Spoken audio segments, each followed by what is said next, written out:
Alors bonjour. Aujourd'hui, c'était pour discuter de l'esprit d'Antéchrist, d'Antichrist, comme on va le voir en grec.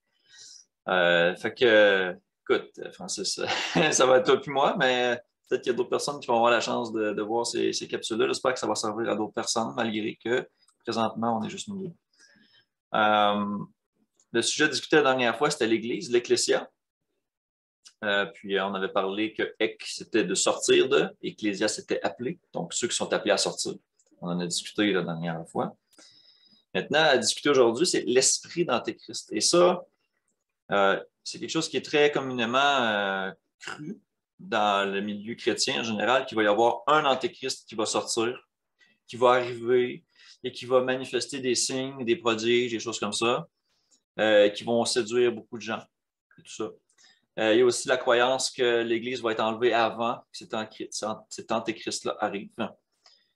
Donc, on va regarder un petit peu on ne va pas spécifiquement regarder cette interprétation-là, mais on va y toucher nécessairement parce que il va falloir qu'on parle justement du texte qui amène à cette croyance-là, puis on va la comparer avec d'autres textes pour voir jusqu'à quel point elle est solide.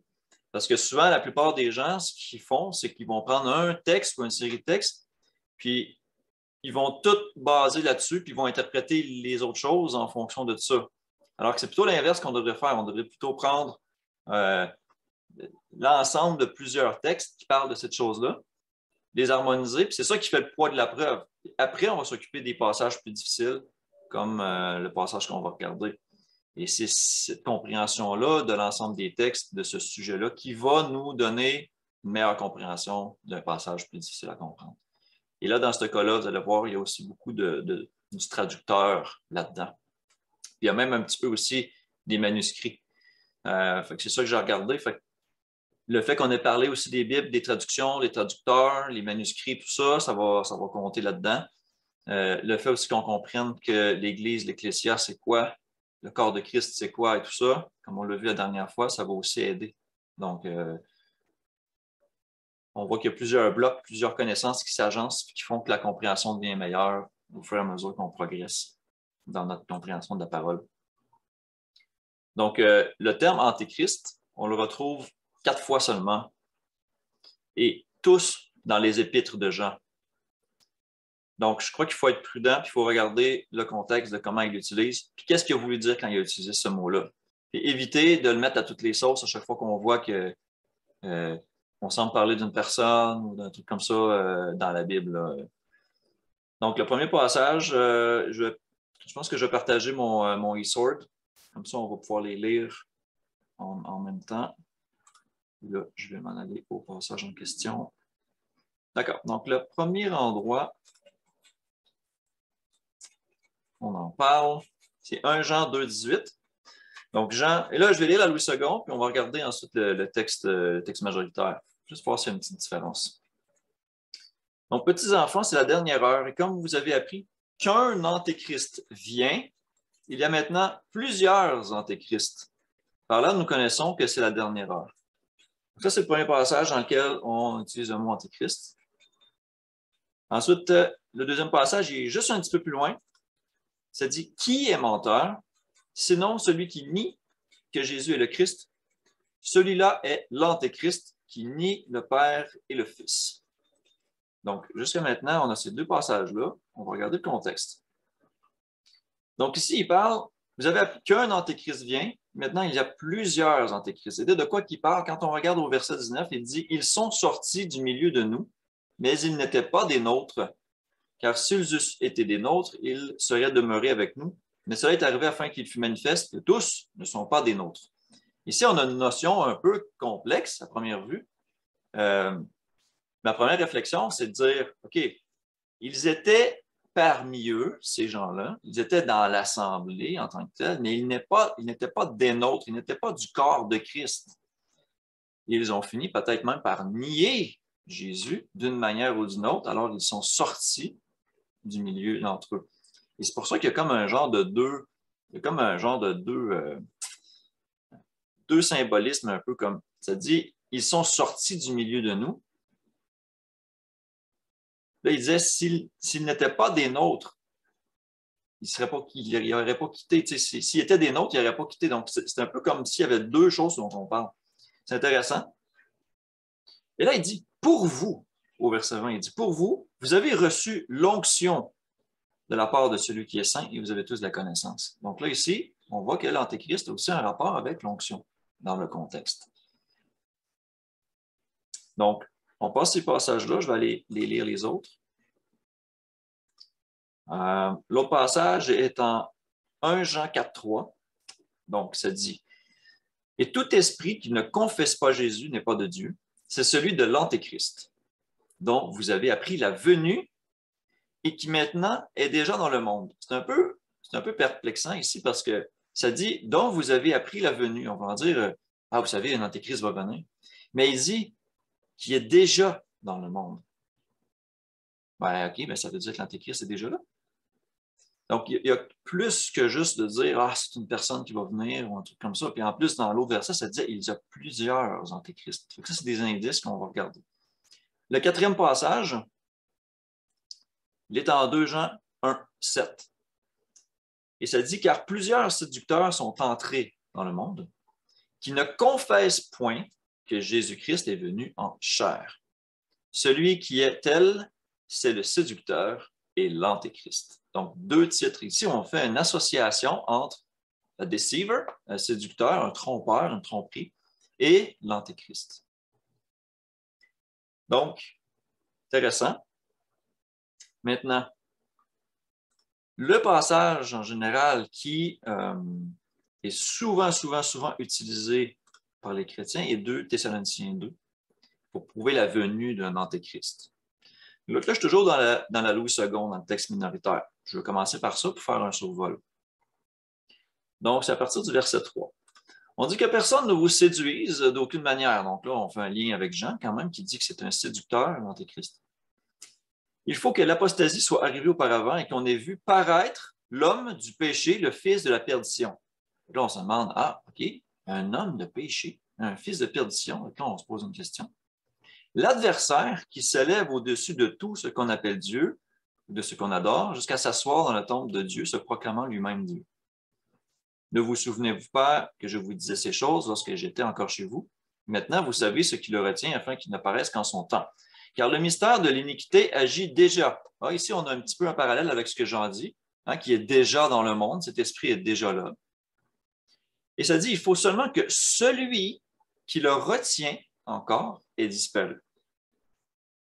Et là, sur ce passage-là, les chrétiens vont se servir de ça pour dire, ah, vous voyez, il faut que l'Église soit enlevée. C'est l'Église qui retient le mal sur la terre.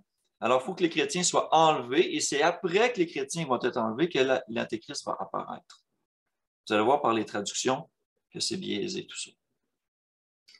Alors, on continue au verset 8, ça dit, alors paraîtra l'impie, et même la King James le rend avec un W majuscule, the wicked, que le Seigneur Jésus détruira par le souffle de sa bouche et qu'il anéantira par l'éclat de son avènement. Et l'apparition de cet impie se fera par la puissance de Satan avec toutes sortes de miracles, de signes, de prodiges mensongers et avec toutes les séductions de l'iniquité pour ceux qui périssent parce qu'ils n'ont pas reçu l'amour de la vérité pour être sauvés. Donc ici, si je lis ça d'une manière simple, ça paraît dire qu'effectivement, un homme de péché, un homme particulier, un impie qui va faire des miracles, va s'élever, il doit venir, il va s'élever, et puis il va rester jusqu'à la toute fin, jusqu'à temps que Jésus revienne. Ça ressemble à ça. OK. Alors, il y a plusieurs choses qu'il faut remarquer, mais avant d'aller là-dedans, on va faire vraiment plus tard, on va faire vraiment une analyse verset par verset, puis on va regarder si tout ça fait du sens avec les 4 aspects de l'Antéchrist qui sont dits par Jean. Avant d'aller là, on va regarder l'étymologie du mot Antéchrist. Donc, je vais retourner dans un passage où on dit carrément Antéchrist. Et là, je vais ouvrir ma concordance. Et là, je vais aller voir Antéchrist. Donc, on a ici Antichristos, d'accord? Composé de 2 mots, anti, qui veut dire en opposition, et Christos, qui veut dire évidemment le Christ. Mais il faut comprendre que Christos, ça vient du mot cryo, qui veut dire oindre. Donc, ça veut dire celui qui est oint. Donc, en opposition à l'onction ou en opposition, sachant que l'onction, c'est aussi la sainteté, c'est être mis à part et tout ça, qui a un lien direct. Donc, c'est en opposition à la sainteté. C'est en opposition à la sanctification. C'est en opposition à Christ, à ce qu'il représente. Donc, juste par l'étymologie du mot, on a un indice quand même intéressant. Donc, en opposition à l'onction. Intéressant. Donc, pour compléter un petit peu notre compréhension, c'est bien d'aller voir, d'essayer de trouver des passages aussi de l'Ancien Testament qui pourraient nous donner une certaine direction sur la signification de oindre, de Christos et tout ça. Il faut comprendre que ça, ces mots-là, c'est du grec. Quand on va dans l'Ancien Testament, on va lire le texte massorétique, mais on va lire aussi de l'hébreu, je dis en guillemets de l'hébreu, parce que depuis le temps, la langue a bien changé. Je donne des passages comme ça, qu'on va aller voir, et puis je vais les afficher avec la Septante, c'est-à-dire dans le grec, pour qu'on puisse comparer, qu'on puisse voir. Donc, Exode 30, 26 est un de ces passages-là. Donc, je vais m'en aller là. Exode 30, 26. Donc, ça dit 30, 26, il faut rester à sa place. Tu en oindras la tente d'assignation et l'arche du témoignage. Donc, ici, c'est vraiment pour faire avec de l'huile l'onction sainte. Hein, on a au verset 25, on a un peu le même processus. Et ici, si on regarde dans la concordance, on va trouver un mot hébreu qui nécessairement ne fait pas nécessairement de lien avec ce qu'on cherche, c'est-à-dire Cryo ou Christos ou un truc comme ça. Ce n'est pas un mot de même famille. On doit aller voir dans la Septante, qui est une traduction grecque des écrits de l'an moins 250. Et alors, ça dit ici, hein, quand ça dit oindre, on voit que c'est Cryo. Cryo qui est l'idée de consacrer, de rendre saint au service, de purifier. Donc, là, on fait un lien un peu plus intéressant avec antichristos, anti-opposition à l'onction. Donc, ce sont, on va en avoir d'autres, mais ce sont des passages qui parlent tous un peu de la même chose. L'autre passage, Lévitique 8, 30. Je vais faire un petit tour là. Lévitique 8, 30. Donc, encore là, ça dit, bon, and Moses took the anointing oil. Ici, on a encore Moïse prit l'huile d'onction et du sang qui était sur l'autel. Il en fit l'aspersion sur Aaron et ses vêtements et tout ça. Donc, allons voir le mot qui est utilisé. C'est anointing. On a un mot dérivé ici qui est Christotes. Donc, qui encore là provient de Cryo. Christos. That is useful, good, gracious, usefulness, moral excellence, gentleness, goodness, kindness. Il y a des exemples qui sont meilleurs que les autres. 1 Samuel 10, 1, qui est, selon moi, un très bon exemple. On va le voir. Alors, Samuel prit une fiole d'huile qu'il répandit sur la tête de Saül. Il le baisa et dit, l'Éternel ne t'a-t-il pas oint pour que tu sois le chef de son héritage? Alors là, c'est carrément l'onction d'un roi d'Israël, dont nous savons, donc Christ est le roi des rois, donc c'est lui qui a l'onction. Ici, c'était une espèce de présage charnel un peu, et c'était à la demande du peuple, hein, parce qu'ils avaient refusé que Dieu soit le roi. Donc, Samuel va oindre. Mais le principe ici est le même. Donc, Saül était appelé à être séparé, à être saint, et on sait qu'il a failli dans cette mission-là. Donc, quand on regarde ici le mot encore là, anointed, ici on voit Cryo. Donc, c'est être oint. L'autre passage que j'ai, c'est un Samuel 16, 12, 13. Donc là, c'est l'onction de David. Alors, 16, 12 et 13. Alors, Isaïe, son père l'envoya chercher. Il était blond, avec des beaux yeux, une belle figure. L'Éternel dit à Samuel, lève-toi, oins-le, car c'est lui. Samuel prit la corne d'huile et l'oignit au milieu de ses frères. Donc, ici, allons voir encore là le terme. Rise up, anoint. On a Cryo. Donc, on voit que c'est la même famille de mots qui provient, qui donne le résultat Christos. C'est Cryo, ça vient de là. On a la même chose au verset 13 dans lequel ça dit qu'il l'a oint et ça dit ici Clio. Alors, et puis je continue, je vais en voir encore un autre. Daniel 9, 26, qui est une prophétie en fait de Christ. Daniel 9, 26, je vais retourner en langue française. Donc, ça dit, après les 62 semaines, un oint ou loin sera retranché, il n'aura pas de successeur. Et on a un petit peu la même chose au verset 25. On dit, sache donc et comprends, depuis le moment où la parole a annoncé que Jérusalem serait rebâtie, ou sera rebâtie, jusqu'à loin au conducteur, c'est-à-dire au Christ, il y a 7 semaines et 62 semaines. Donc, ici, on va le voir, encore là, par la démonstration de la prophétie de Christ, l'utilisation du mot. Et là, je suis en 25. Je cherche le mot Anointed One. Anointed One. Christos.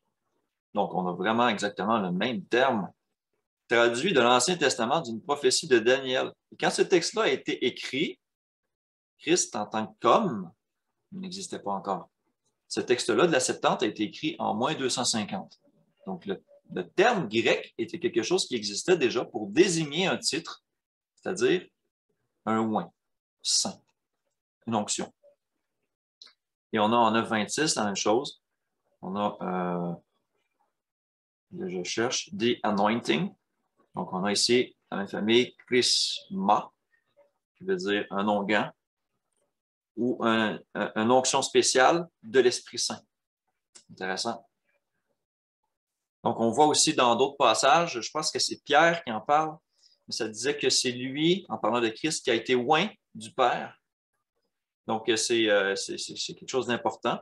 Et nous, par ricochet, je pourrais dire un peu, Christ nous envoie son esprit et nous recevons aussi une onction par l'esprit.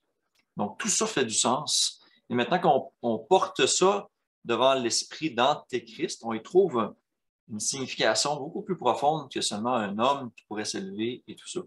On y trouve une opposition à l'esprit de Dieu, une opposition à la sainteté, une opposition à la nature même de ce que Christ représente. Parce qu'il y a beaucoup de gens qui vont dire « Ah oui, j'aime Christ, je l'aime, j'aime Dieu », mais qui n'emporteront pas les fruits, qui n'auront pas une vie de sainteté. Et donc, ça peut être un type d'antéchrist. Alors, je continue. Ça, c'était seulement pour nous éclairer un peu sur ce que l'Ancien Testament dit. Il y a beaucoup d'autres passages. Si on prend la peine de regarder le terme cryo et tout ce qui est utilisé pour faire l'onction, dans l'Ancien Testament, on va retrouver la même famille de mots. Donc, c'est vraiment très, très spécifique à ça. Ça donne vraiment une meilleure perception d'un ensemble. Donc, c'est quoi l'antéchrist? Bien, si anti veut dire opposition et que Christ veut dire celui qui oint, alors c'est une opposition à l'onction, une anti-onction, en opposition à la sainteté ou en opposition à Dieu. On ne répétera pas assez.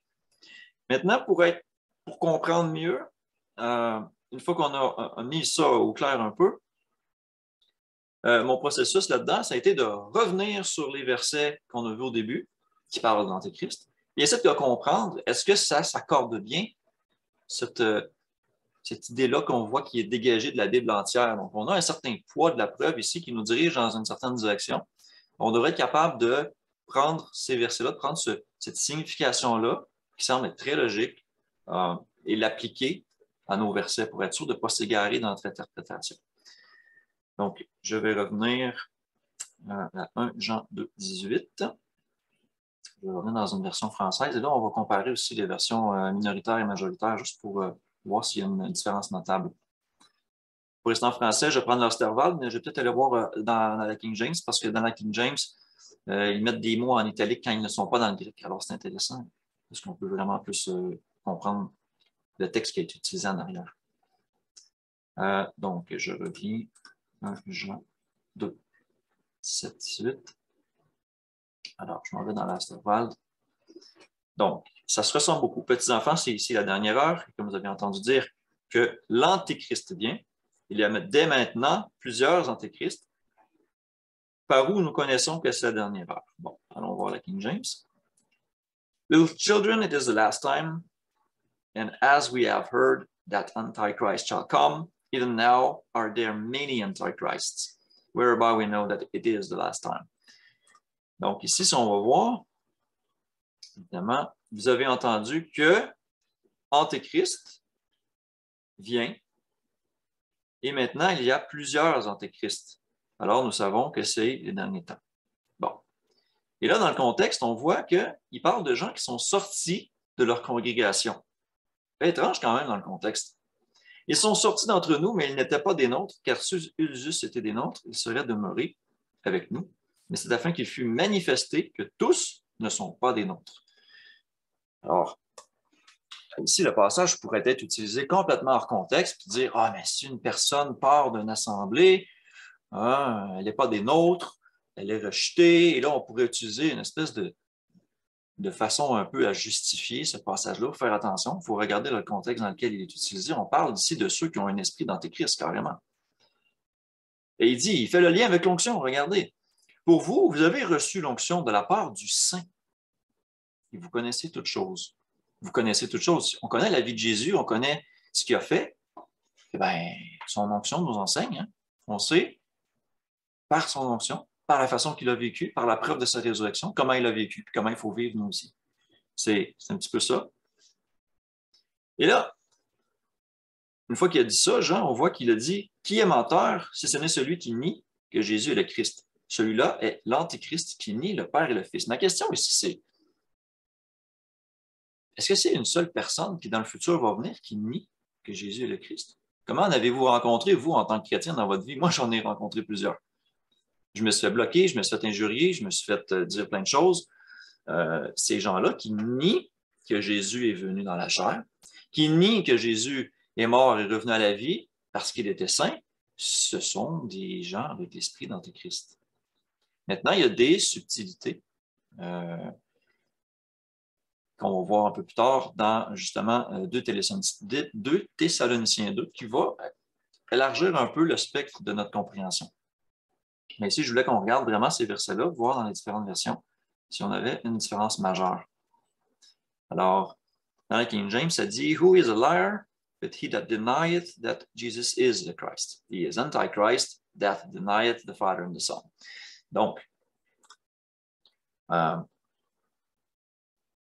vraiment de différence dans le texte, mais je pense que c'est important de le regarder quand même parce qu'on sait qu'on fait affaire avec 2 traductions différentes. Et c'est intéressant ici, qui est le menteur? C'est qui le menteur? Bibliquement parlant, dans la Bible, qui est le menteur? Hein, Jésus le disait, il disait, vous avez pour fils, vous avez pour père plutôt le diable, il est le menteur depuis le début. La vérité n'est point en lui. Donc, c'est lui, ultimement, le grand menteur. C'est lui qui prend la Bible et qui la tord de tous les côtés. Et qui, au travers de tout ça, fait bien paraître le péché. Ça, le piège dans tout ça. Et on va le voir que dans 2 Thessaloniciens 2, il y a un lien direct entre les deux. 1 Jean 4,3 dit « Tout esprit qui ne confesse pas Jésus, le Christ, venu en chair, n'est point de Dieu. Or, c'est là celui de l'Antichrist. » Oh, ici, il y a une petite nuance, je trouve, entre la Louis II et la Osterwald. C'est qu'il dit que tout esprit, un souffle de vie, qui habite dans chacun de nous, qui ne confesse pas que Jésus est venu en chair n'est point de Dieu. Or, cet esprit-là qui ne confesse pas que Jésus est venu en chair est celui de l'Antéchrist. Dont vous avez entendu dire qu'il vient. Ah, bon, donc il y aurait quelque chose à venir et qui est déjà à présent dans le monde. Vous voyez, on est comme, on est comme une espèce d'opposition de choses. Ici, on dit qu'il doit venir, mais qui est déjà là. C'est quand même étrange. Si je vais voir dans la King James, qu'est-ce que ça dit? Et tout esprit qui ne confesse pas que Jésus, le Christ, est venu dans la chair n'est pas de Dieu. Et ceci est, l'esprit ici est rajouté. Esprit n'est pas dans le grec. Ça dit, et ceci est Antéchrist. Si je m'en vais voir le grec, maintenant, ça va, OK, donc je te verset 3. Et voici tout esprit qui ne confesse pas que Jésus, Christ est venu dans la chair, n'est pas de Dieu, et ceci est Antéchrist.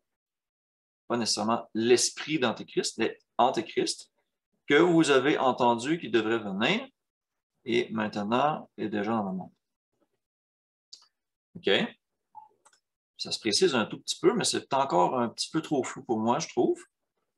Moi, ce que je trouve intéressant, c'est qu'il dit qu'il est maintenant déjà dans le monde. Et ça me rappelle des passages comme en Jean 14, 30, dans lequel Jésus dit à ses disciples, « Je ne parlerai plus guère avec vous, car le prince de ce monde vient et il n'a rien en moi. » Donc, il parle de quelque chose à venir, lui aussi, et qui n'est pas en Christ. Donc, qui est en opposition au Christ, peut-être.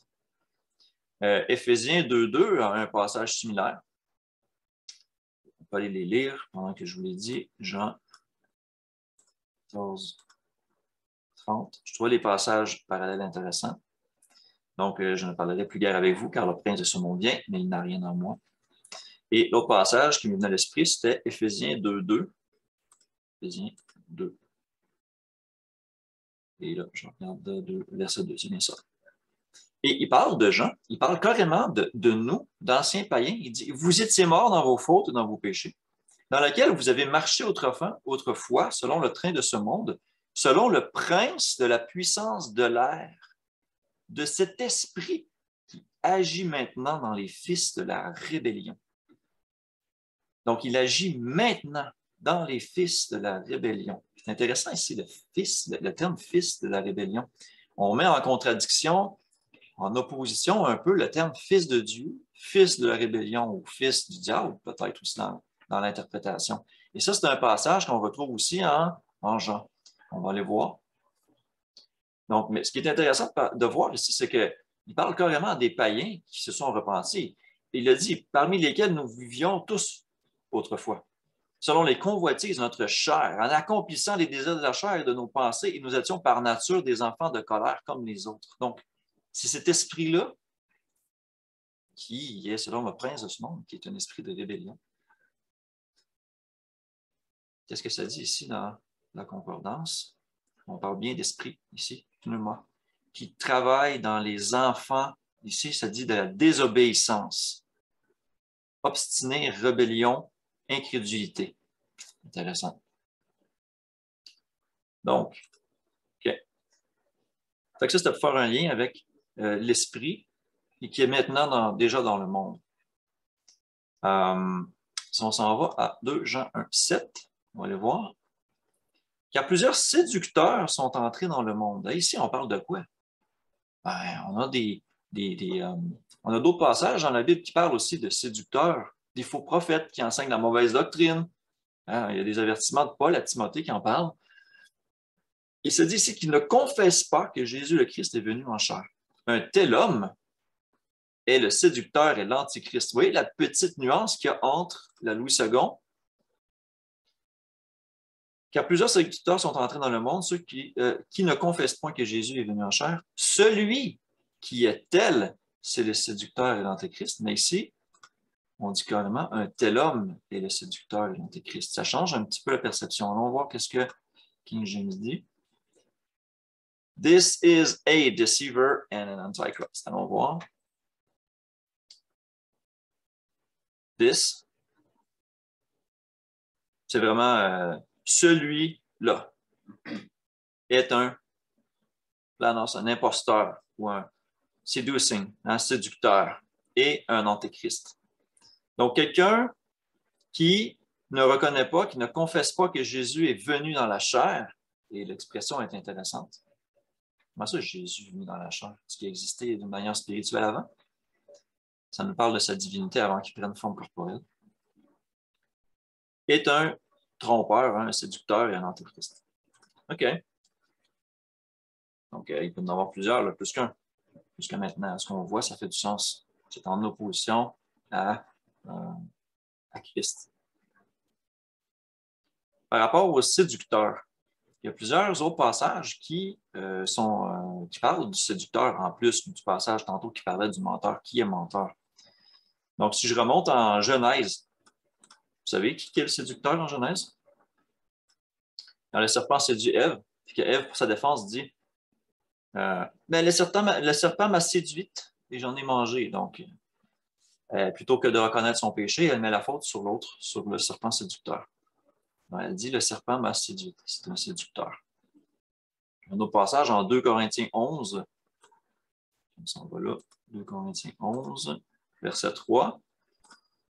Paul s'inquiète des Corinthiens et dit, « Mais je crains que, comme le serpent séduisit Ève par sa ruse, vos pensées ne se corrompent aussi en se détournant de la simplicité qui est en Christ. » Wow! Donc ça veut dire qu'on peut être séduit en se détournant, en se corrompant de la pensée de Christ. La simple chose que Christ, de la manière qu'il a vécu sa vie, qu'il a vaincu et qu'il a vécu sa vie. Donc, c'est intéressant. Ensuite, 1 Timothée 2, 14, qui est selon moi un classique aussi. Bon, il dit, ce n'est pas Adam qui a été séduit, c'est la femme qui est séduite et tombée dans la transgression. Donc, on fait le lien ici avec Genèse 3, 13. Évidemment, il y a d'autres passages, mais je ne vais pas tous les explorer. Il y en a un autre qui me venait à l'esprit, c'était Jacques 1, 14, dans lequel Jacques parle que personne ne dise que quand il est tenté, c'est Dieu qui me tente. Mais chacun est tenté quand il est attiré et amorcé par sa propre convoitise. Donc, c'est notre propre esprit de rébellion en dedans de nous qui parle contre Dieu, puis qui nous fait nous rebeller, puis qui nous fait nous produire le péché, en fait. Hein? Puis il a dit aussi, après que la convoitise est conçue, elle enfante le péché, et le péché étant consommé, engendre la mort. C'est une étape importante ici. Ça commence par la convoitise. Ensuite, ça produit un péché. Et le péché étant consommé, c'est-à-dire le péché étant vécu, il engendre la mort. Donc, c'est ça, c'est spécial, mais c'est comme ça que l'Écriture le dit. Donc, le deceiver, le trompeur ou le séducteur, en rapport avec l'iniquité, on va aller voir 2 Thessaloniciens 2, puis on va l'explorer un petit peu mieux maintenant. Ici, on commence. Que personne ne vous séduise en aucune manière, car il faut que la révolte soit arrivée auparavant. Ici on parle qu'il faut que l'apostasie, l'Astava nous dit que la révolte, et la King James nous dit aussi une chute, a falling away. Falling away. Tomber. Tomber de quoi? Tomber de où? D'ailleurs, si le salut ne peut pas se perdre, de quoi il parle ici? Donc, et là, il dit, et que cet homme de péché soit révélé, le fils de perdition. Okay? Qu'on ait vu paraître l'homme du péché, le fils de la perdition. Et là, c'est intéressant, regardez, je vais aller vous montrer. C'est toute une partie qui est rajoutée comme texte. Et ce jour ne viendra pas, excepté, donc, on enlève toute la notion d'un jour à venir ou d'un truc comme ça. Okay? Donc, il doit y avoir une chute et que l'homme de péché soit révélé. L'homme ici, c'est le mot, c'est anthropos. Anthropos qui veut aussi dire l'humanité, l'humain en général. Donc, on pourrait le traduire en disant « et que l'humanité de péché soit révélée ». Ici, on dit « le fils de perdition ». Mais si on est fils de Dieu, qu'est-ce qu'on fait? Et si on est fils du diable, qu'est-ce qu'on fait? Je vous amène à 1 Jean 3. On va aller voir ça en continuant. 1 Jean 3. 1 Jean 3, 10. Il se dit ici, c'est par là que se font connaître les enfants de Dieu et les enfants du diable. Quiconque ne pratique pas la justice ou la droiture, righteousness, n'est pas de Dieu, non plus que celui qui n'aime pas son frère. Donc, c'est important. Il dit, celui qui pêche est du diable, car le diable pêche dès le commencement. C'est par là que se font reconnaître les enfants de Dieu et les enfants du diable. Les fils de perdition, c'est qui? Ce n'est pas nécessairement juste une personne qui doit venir. Ça peut être nous tous. Ça peut être tous ceux qui sont en rébellion et qui pratiquent le péché, qui ne pratiquent pas la droiture. Et se pratiquer, là, on parle vraiment de la mettre en application dans sa vie. On peut être en processus de sanctification, c'est une autre histoire. On ne parle pas nécessairement d'être parfait du premier coup ici. On parle de pratiquer la droiture, de s'y exercer. Donc, cette petite parenthèse-là étant faite, on retourne à 2 Thessaloniciens 2. Je retourne dans l'Osterwald. Donc, l'homme ou l'humanité du péché, les fils de la perdition. Ça fait du sens. Okay? Le fils de la perdition. Un peu comme le Fils de Dieu, nous savons, est saint. Si on est antéchrist, on est contre l'onction, on est contre la sainteté, on est fils de la destruction. Et le mot aussi perdition, je crois qu'il se traduit par destruction. Destruction, mourir, perdition, périr. Donc, ruine, perte spirituelle ou physique, éternelle. Donc, ça fait beaucoup de sens. Ça fait beaucoup de sens avec ce qu'on lit, avec ce qu'on est en train de dire, puis notre étymologie aussi du mot antichristos. Donc, continuons, parce qu'il y a comme beaucoup de versets qui en parlent de ça. Donc, on continue. L'adversaire est celui qui s'élève au-dessus de tout ce qu'on appelle Dieu ou qu'on adore, jusqu'à s'asseoir comme Dieu dans le temple de Dieu, se proclamant lui-même Dieu. Alors, ça fait beaucoup de choses. Allons voir ça. Donc, ici, qui s'oppose et s'exalte lui-même. Donc, s'opposer, c'est être en opposition, contraire, adversaire, et s'exalter par-dessus tout ce qui est appelé Dieu. Et c'est ici, c'est vraiment le mot Dieu, c'est théos, et qui est adoré, worshipped, donc un objet de dévotion, qui est reconnu comme Dieu, s'assoyant dans le temple de Dieu. Mais ma question ici, c'est, quand je lis ça, on parle du temple de Dieu. Et ça fait partie je pense, des interprétations, on pourrait dire, des chrétiens modernes en rapport avec la prophétie, c'est qu'ils disent que le temple de Dieu devra être reconstruit à Jérusalem pour que ce passage-là soit valide, qui va jusqu'à s'asseoir dans le temple de Dieu. Pourtant, il y a des passages très clairs qui disent que la dévastation du temple va durer jusqu'à la fin de la guerre, jusqu'à la toute fin des temps. Le temple ne sera pas reconstruit. Le temple, il est parmi les fidèles. Il est le corps de Christ dans lequel l'Esprit habite. Ils ne vont pas reconstruire un autre temple puis réinstaurer les sacrifices et ces choses-là. En tout cas, si ça l'est, il y a quelque chose qu'on n'a pas compris peut-être dans la prophétie. Et ici, jusqu'à s'asseoir comme Dieu dans le temple de Dieu. OK. Donc, c'est un petit peu ça la logique. C'est que si on dit qu'il y a un antéchrist qui doit se lever, on doit attendre qu'il y ait un temple de Dieu qui soit reconstruit. Mais si on lit Matthieu 24, par exemple, ou même des prophéties de l'Ancien Testament, en Daniel 9, on voit que le temple, la dévastation va durer jusqu'à la fin. Je ne ferme pas la porte, okay, sur le fait que peut-être les Juifs veulent reconstruire un temple, ceux qui veulent.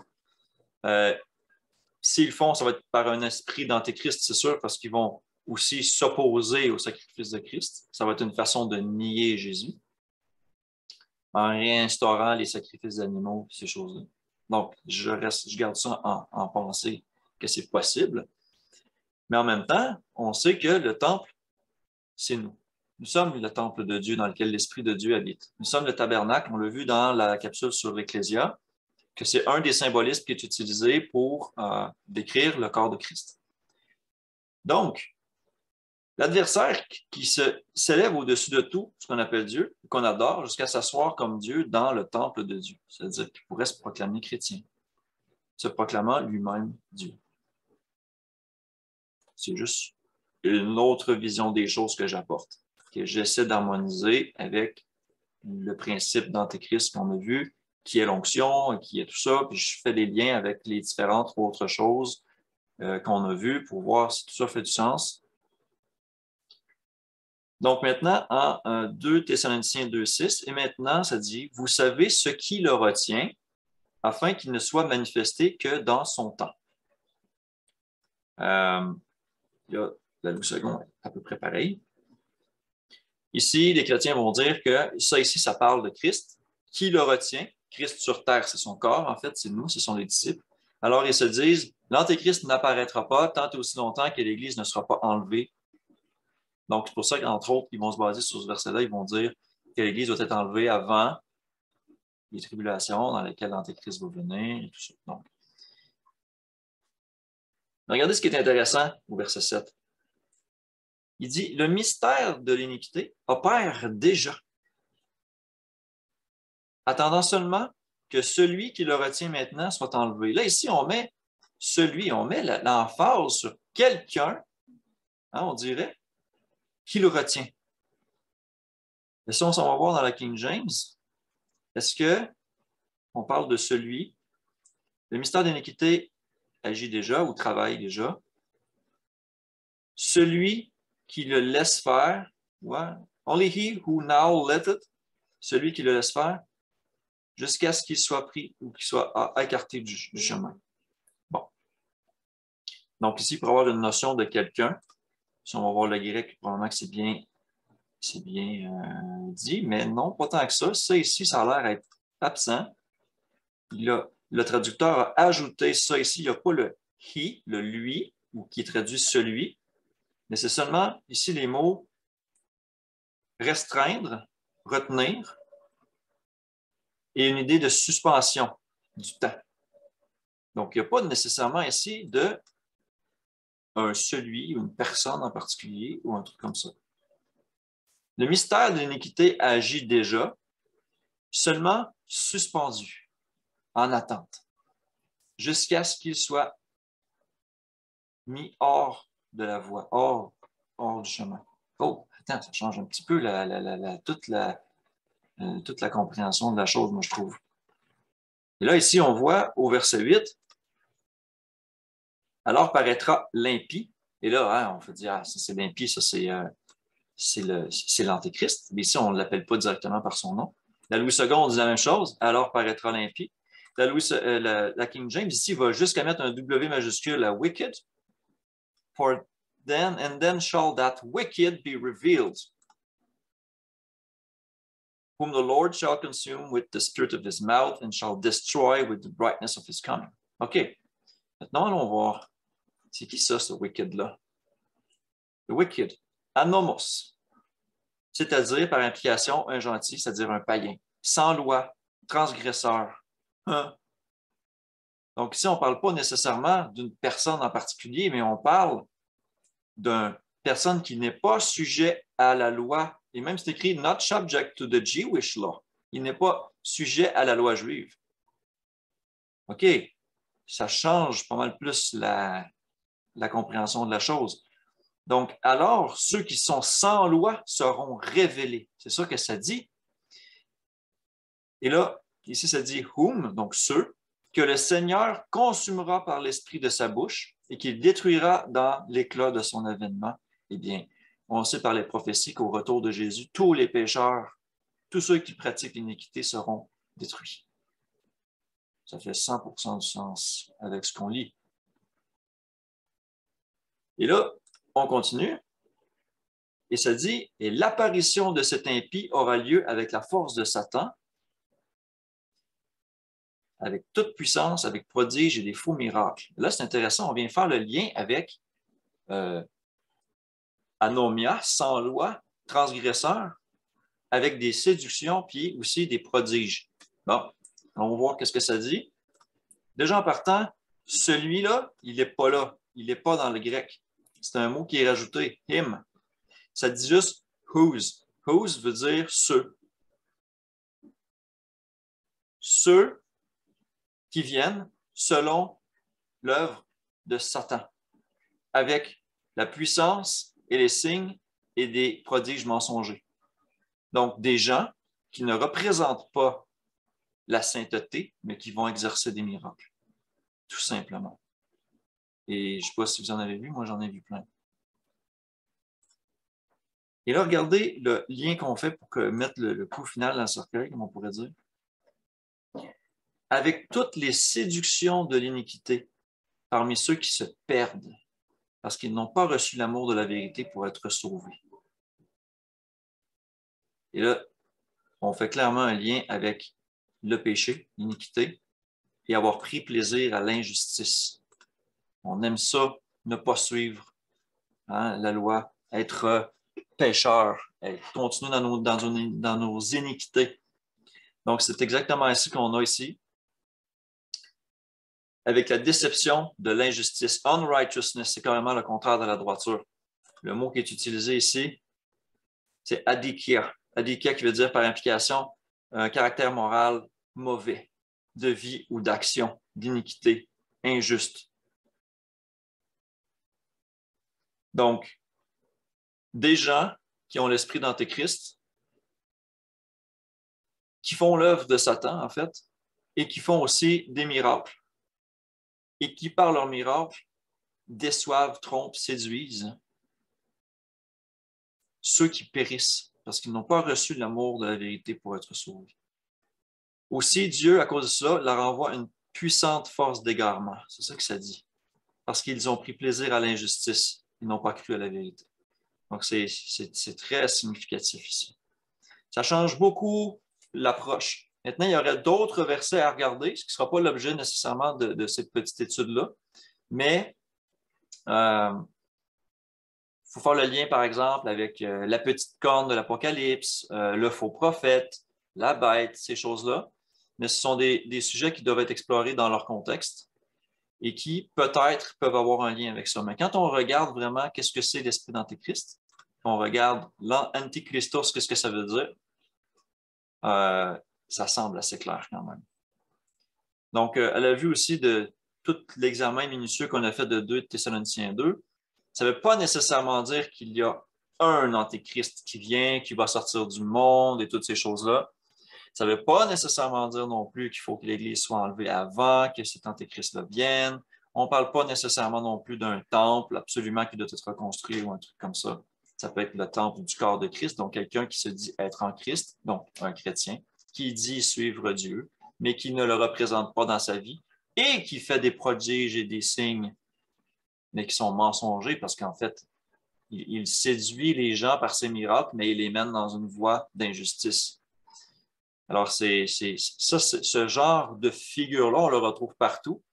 Du temps des apôtres et un peu après, des premières églises et tout ça, il y a eu Néro, qui est bien connu comme Satan a proclamé Dieu, et qui a persécuté les chrétiens.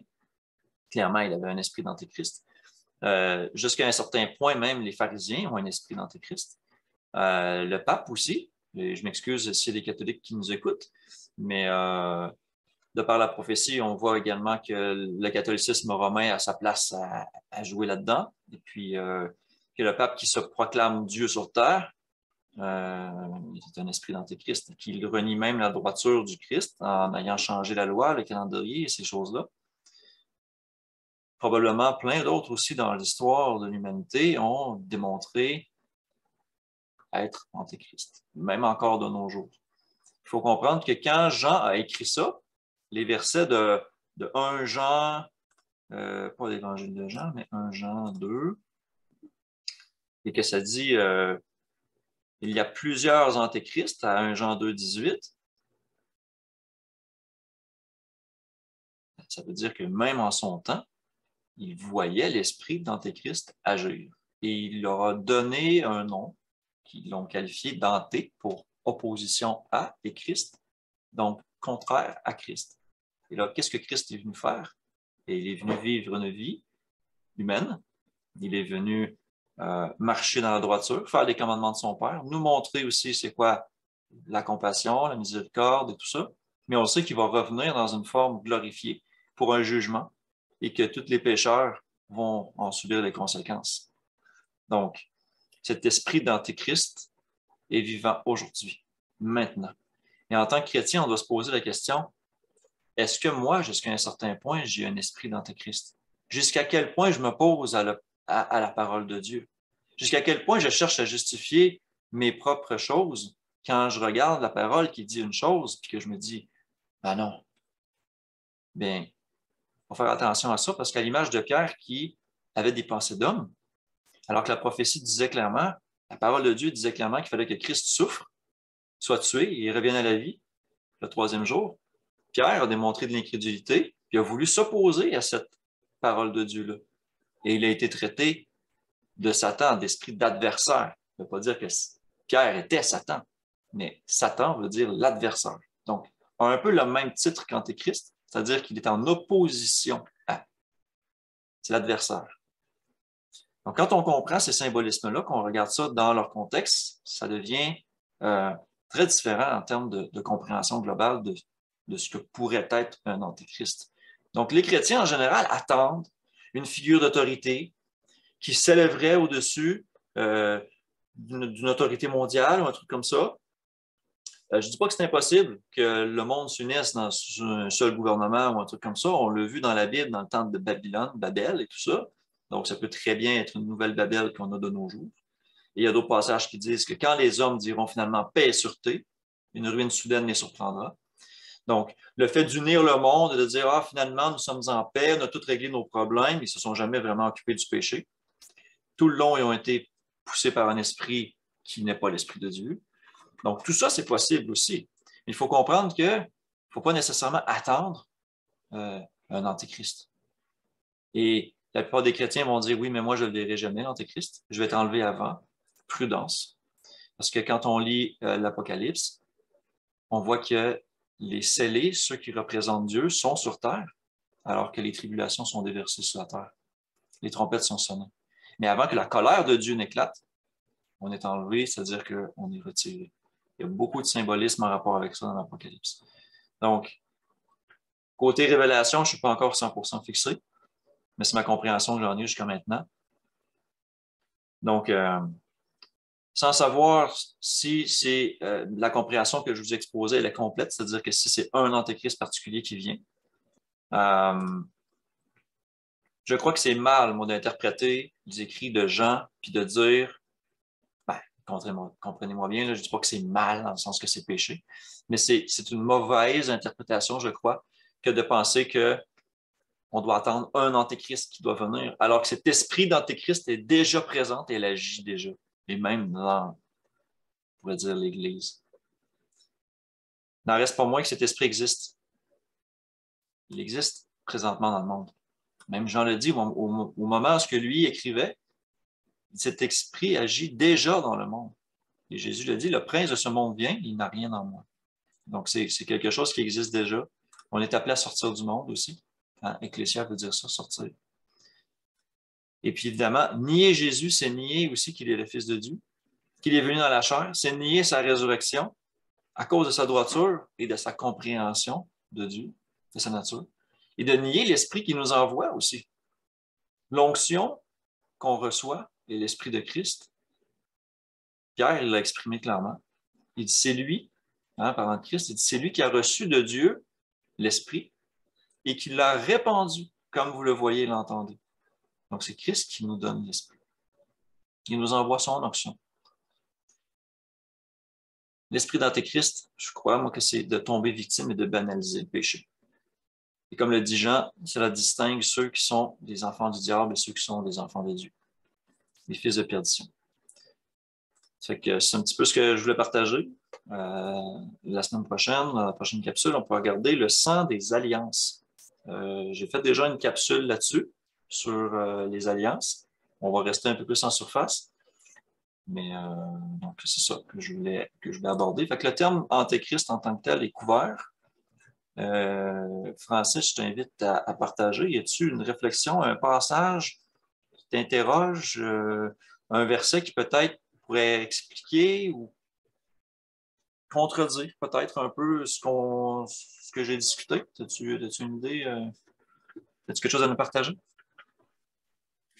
J'ai rien pour contredire. Je trouve que les versets qui sont sortis, c'était vraiment une pointe. C'est vraiment des bons versets. Puis, j'ai bien aimé aussi le parallèle que tu as fait avec l'étymologie du mot antéchrist, avec l'onction. Ça a vraiment aidé à établir une base solide pour comprendre probablement l'étymologie de ces mots-là, pour après ça développer, puis après ça regarder les différentes traductions une à une, verset par verset. J'ai trouvé ça vraiment complet, puis facile à suivre aussi dans son entièreté. Je suis en accord, puis j'espère que ça va pouvoir aider des gens par rapport à leur compréhension aussi. Quand j'ai commencé on va dire, cette étude-là, j'avais pas l'idée complète de ce que ça représentait. C'est vraiment en l'ayant fouillé, puis en cherchant justement, comme tu dis, la signification du mot Kyrio, Christos, d'où ça vient, qu'est-ce que ça représente. Puis là, j'ai vu ça qui s'est dessiné. Il me restait toujours le passage de 2 Thessaloniciens 2 qui semblait très explicite sur un antéchrist qui doit venir et tout ça. Mais j'ai trouvé quand même des fautes dans la façon que les traducteurs l'ont rendu. Vraiment, là, je ne peux pas me dire meilleur que les traducteurs qui ont des bonnes connaissances en grec et tout ça, mais je vois qu'ils ont rajouté des mots. Quand ils disent The Wicked, on parle seulement d'un transgresseur, de sans loi. Je trouve ça tiré par les cheveux un peu comme interprétation de la part d'un traducteur, d'avoir mis vraiment l'emphase sur un antéchrist, alors que dans le texte, on parle d'une façon plus générale. En tout cas, moi, c'est ce qui m'avait marqué. Je sais que dans le christianisme en général, ces passages-là est vraiment utilisé vraiment très souvent pour parler d'Antéchrist, puis de comment il va venir, qu'est-ce qu'il va faire et tout ça. Donc, je voulais amener un autre point de vue de cette formulation-là, de ce passage-là, avec une meilleure base, effectivement. Parce que même moi-même, je trouve que j'étais pas assez sur une base solide. Fait que quand on est parti sur l'étymologie du mot, puis qu'on est allé voir un peu les significations dans l'Ancien Testament et tout ça, de ce que Jean dit lui-même, quand tu regardes le contexte, quand il utilise Antéchrist, tu fais comme wow, OK, c'est pas du tout ce que je pensais. C'est vraiment, il peut y avoir plusieurs Antéchrists, ils sont là maintenant. Ça change vraiment la donne. Ouais, c'était intéressant pour moi aussi. Ça a été intéressant de te le partager. J'espère que ça pourra être édifiant aussi pour ceux qui vont nous écouter. Fait que merci d'avoir été là, puis on se voit une prochaine fois.